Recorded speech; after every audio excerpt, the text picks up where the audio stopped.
Welcome to Plastisphere, the podcast on plastic, people, and the planet. My name is Anja Krieger. In this episode, we focus on one of the biggest countries in Asia, India. India just passed its Plastic Overshoot Day on April 23. Plastic Overshoot Day marks the moment that the waste produced in a country exceeds the capacities of its waste management systems. So the rest of the plastic waste produced in India from now to the end of the year will end up in the environment. India is the world's third largest contributor to plastic waste after China and the United States, but it also has a huge population, 1.4 billion people. So per capita, Indians produce only small amounts of plastic waste, much less than a person in Belgium, for example. What has been India's position in the plastics treaty talks?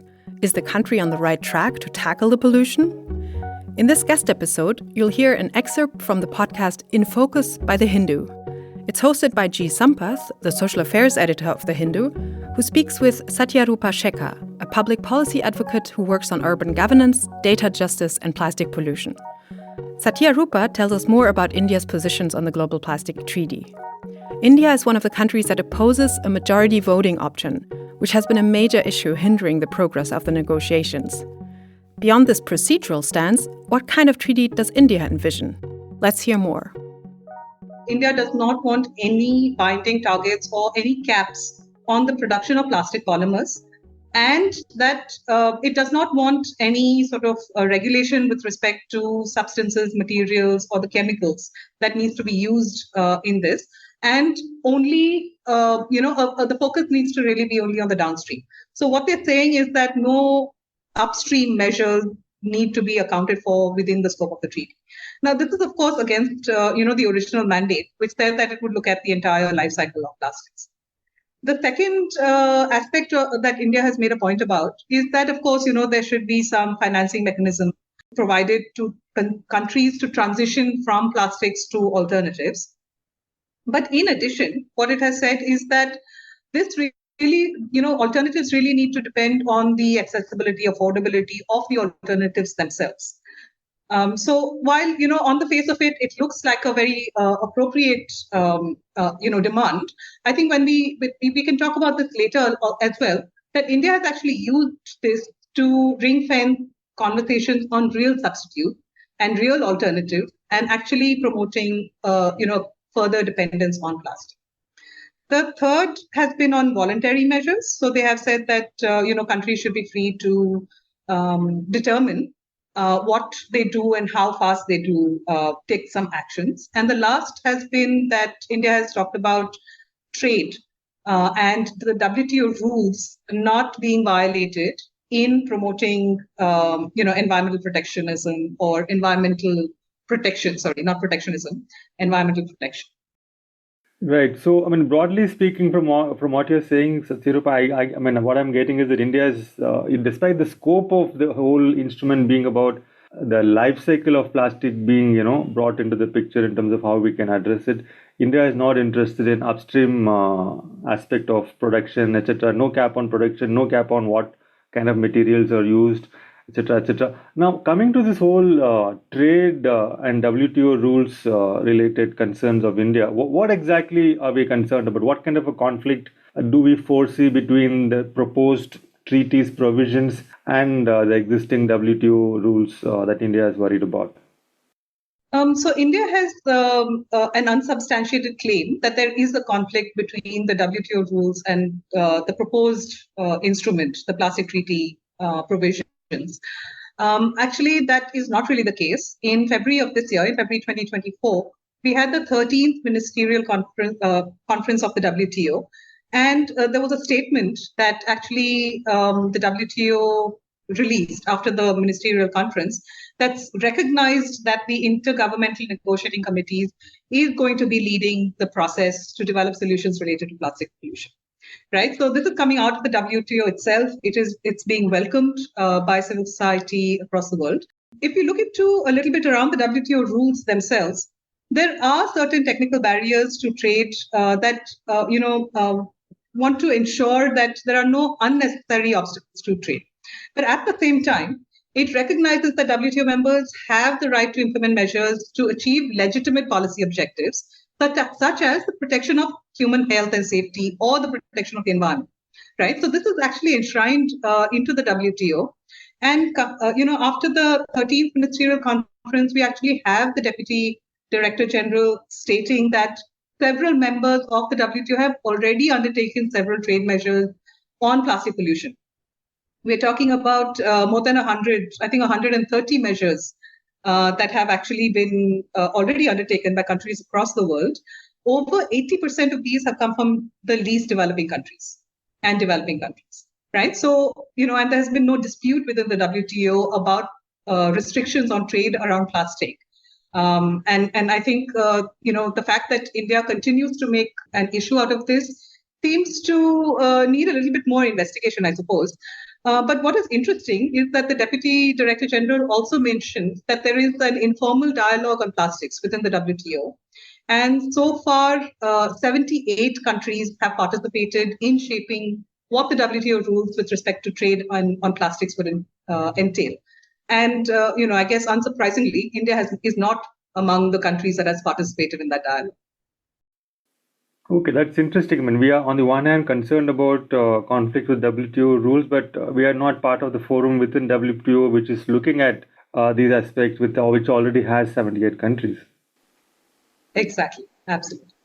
Okay, interesting. Now, moving on to the actual, the big picture with regard to the negotiations. I mean, from whatever little research I could do, there seems to be like two divergent approaches. Like in climate, you have, the oil petroleum lobby, and then you've got the environmental lobby. Here, there seems to be like, when it comes to combating plastic pollution, there is one which wants to focus only on the downstream aspect. Once plastic waste is generated, how do you tackle it? Burn them or recycle them or whatever it is.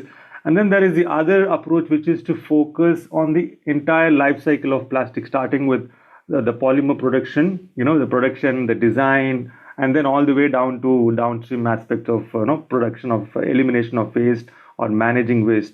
So, is there a clear conflict between these two approaches in these negotiations that you've seen so far? And what are the pros and cons of each of these approaches? And I mean, we already know, I think India stands for the downstream approach. So what are the pros and cons of either of these approaches? Well, I guess we should be clear that the biggest argument in favor of a solely downstream focus is for unregulated profits for the fossil fuel industry and for the plastics industrial complex, right? They stand to make profits at every stage of the plastic supply chain, right from the extraction and refining of fossil fuels, whether it's coal, gas, or oil, to the manufacturing of plastics as well as the disposal.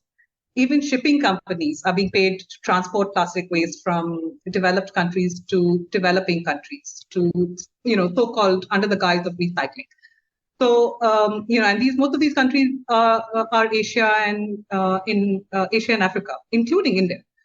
So what happens to the plastic which is shipped from developed countries to developing countries under the guise of recycling? We know, in our previous podcast, we discussed recycling is mostly a sham. So what happens to this plastic which is headed to a developing country for recycling once it lands there? In the history of plastics, of all the plastics that has been produced in the world so far, only 9% has been ever recycled, right? So that should already give us some idea of whether recycling is possible or not. What happens to the plastic that is shipped is to many of these countries. There are horrifying stories of all of this plastic being dumped in either paddy fields in Indonesia, Thailand, Cambodia, Vietnam. You can actually see paddy fields full of plastic. It's in fact sometimes more lucrative for paddy farmers to actually allow their fields to be used for dumping this kind of plastic than for growing paddy. That's the impact of this trade, the imbalance of this trade. Some of that plastic is actually getting downcycled. Plastic can be melted and thermoset into other kinds of plastics. In Chennai, for example, what my research showed is that a lot of this plastic was actually getting used to make kodams or pots that are used to then store water. And many of the communities that are using kodams or pots to store water are low-income communities. And what we are seeing is actually, this material that leaches a lot of chemicals into whether it's water, whether they use it for making toys. So it's actually very toxic. Both the process of making it into something else as well as the use of that recycled material, it's not stable. And we've actually had, FSSAI in India actually saying that recycled plastic cannot be used for packaging food, which means that they are very much aware that it actually is quite harmful for packaging. Right. Yeah. Going back to my question, sorry I interrupted you with this. Not at all. So yeah, I guess that is really the argument in favor of a solely downstream measure is unregulated, unrestricted, unlimited profits for the plastics and the petrochemical industry. The industry is actually very much similar and the same as that which is participating in the climate negotiations. It is the fossil fuel industry. It is plastic manufacturers who are using fossil fuel to make plastics. And it is, the disposal, the companies that have interest in disposal technology. Now, the arguments in favor of a full lifespan instrument, an instrument that covers the entire lifespan of plastics, obviously has several benefits. One is that this is really going to be the only way that we can address the triple planetary threats, right? So we have the triple threats, which are climate, biodiversity loss, and pollution. And we really need to curb both our use of fossil fuel as well as novel entities like chemicals that are being used in plastics. It's always better to go with a precautionary principle. Unless we've actually established that something is safe for use, we should rather not use it. And we have these kind of regulations when it comes to drug. There is a lot of regulation. I mean, there's no country in the world that is not going to have regulation on opium or even cigarettes, right? You need doctor's prescription for several kinds of drugs. We're talking about levels of toxicity that need to be regulated. A couple of months ago, Plaschem, a report came out about more than 16,000 chemicals are being used to make plastics, right? And unless we regulate both the production of the plastic polymer as well as the chemicals and additives that are used to produce those plastic polymers, we are not going to be actually able to address the threats to climate, biodiversity. So right now there is no regulation of there's no regulation of plastic production and what chemicals are used. There are certain regulations, but I think it's less than 10% of the chemicals that are used are actually globally regulated. And the other problem is that we actually do not have a full disclosure of what kinds of chemicals are actually being used in the production of plastic. So it's up to scientists to actually tell us these are the kinds of chemicals that are being used, and that requires constant testing, etc. Also, one needs to then go into treaty negotiations to actually begin to have global regulations on this, right? So of the 16,000 chemicals, I think 4,000 odd chemicals currently have already been established to have hazardous status, but only 100 and maybe 130 of them actually have global regulations on them, right? So this is actually the scale or the magnitude of the problem. Is there's complete lack of transparency in the entire supply chain. There's unregulated use of chemicals that we are unaware of. And we're constantly thinking about, whether this disposal mechanism is better than another. But it's really just substitutions, right? We already know these are harming us. So I think we really need to just avoid these regrettable substitutions and, talk about the entire lives. Right.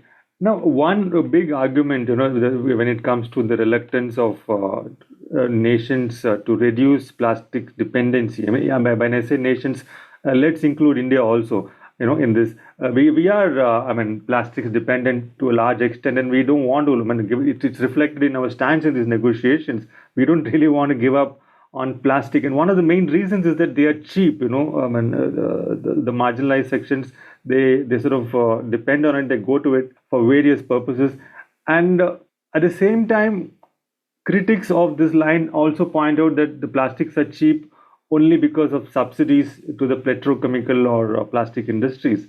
Now, in the case of India, are there a lot of subsidies that make plastics cheap, or is plastic organically, so to speak, cheap in India? It's interesting that you actually raised this issue, Sampath. Last year, there was a report on the lifetime economic cost of plastics. And I think the data said that for plastics produced in 2019 alone, the economic lifetime cost of plastic was $3.7 trillion, right? And this, I think, is more than even the current GDP of the country of India, right? $3.7 trillion. The report went on to say that the burden of this plastic pollution was actually being borne by low-income countries, despite consuming less plastic.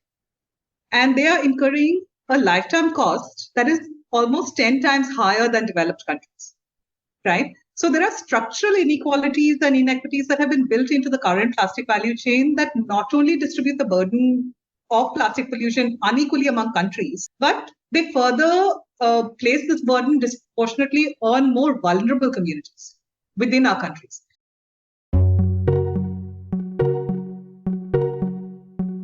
This was part of the conversation from the In Focus podcast by The Hindu.